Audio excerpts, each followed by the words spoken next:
again, still using they, them pronouns. That's important. Sometimes it changes. You never really know. This is a really emotional poem for me that I wrote today. It's really long, and it's a pretty frantic ride, but if you want to come on the ride, it'll be something. I want to give a trigger warning for domestic violence. I want to really give a heavy trigger warning on that, because this is a really heavy poem. All right, so I will start now. When I was in 6th grade, I found a library book receipt that my mom had accidentally left behind.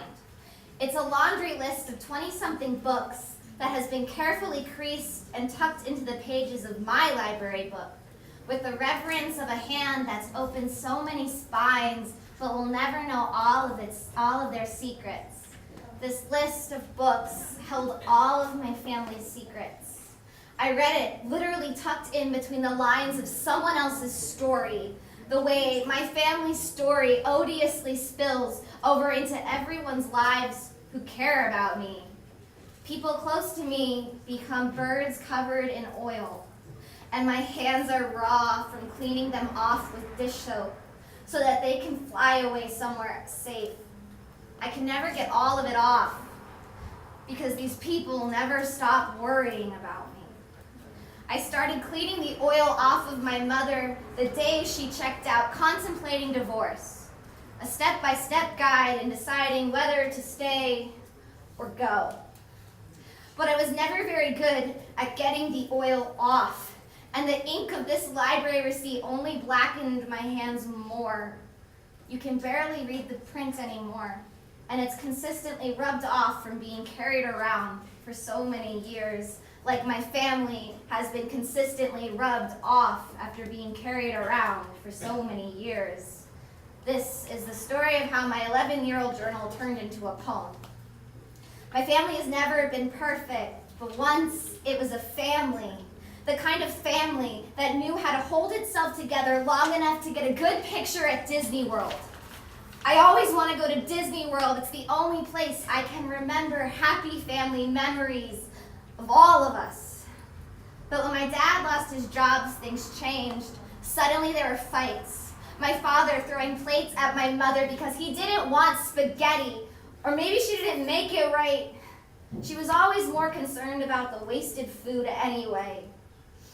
Suddenly, we were left in parking lots, not knowing if anyone was coming back for us. I watched an entire movie, not knowing if my mom was coming back for me. I was watching another movie in my head, one where my mother went home, one where my mother packed all of her things into a suitcase, one where my mother didn't come back for me. But she came back for me. This was the first time my father allowed us to buy a candy bar at the movies. She always told me if it wasn't for me, she'd run away and she'd never come back.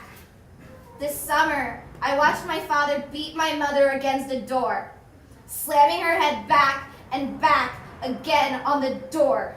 He has too much adrenaline to figure out how to use the handle, but he's still pushing her through the door anyways. My mom is wielding a frying pan. I'll laugh about it later in therapy, because women in movies are always brandishing frying pans. I never thought it would really happen, at least not enough to make a trope. My brother doesn't remember all of the memories before the summer. I haven't lived there in a while, but after a year or so, they became too tired to hate each other. I don't have a father. I have a ghost, but I'm not ready to call him not my dad. I can't touch him anymore, or he'll haunt me with his hands that beat my mother through the door. Yet when this happened, I screamed at my brother to get the hell into his room.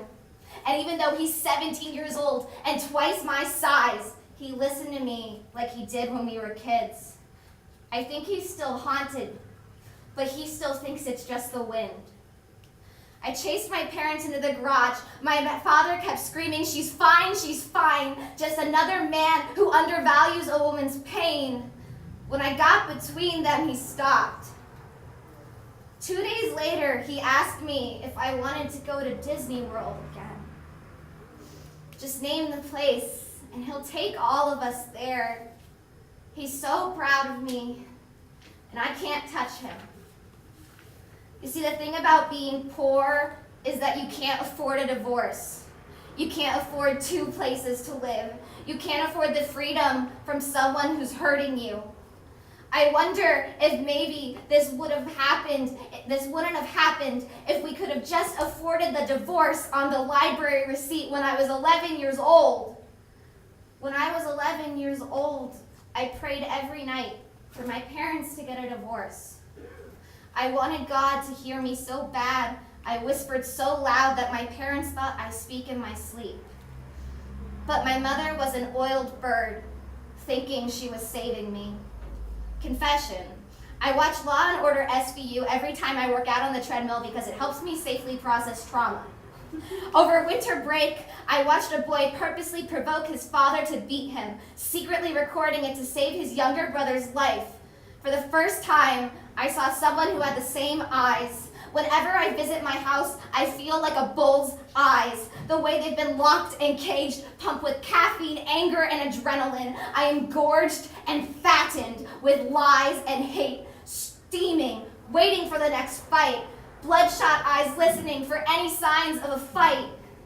Because I know that if I can just get in between them again, if I could just get in between them again, get him to hit me, get him to push me, hit my head, anything, she would leave him, and this could end. I don't live at an oil factory anymore, but when I visit, I can't help but wonder if they're hiding more spills. You can never clean the oil off all the way. And often, old oil stains can be used to hide the new. I don't know if my mother is okay. I don't know if I'm making a mountain out of a molehill, like a protester with a really shitty cause. But I know my mother is not a real shitty cause. My mother is the strongest person that I know. Yet so many people would call her weak for not stopping this. And so many people call me strong until the one day when they start to call me weak because I should have stopped it by now. Tell me I'm the strongest person they've ever met. But I can't stop it either.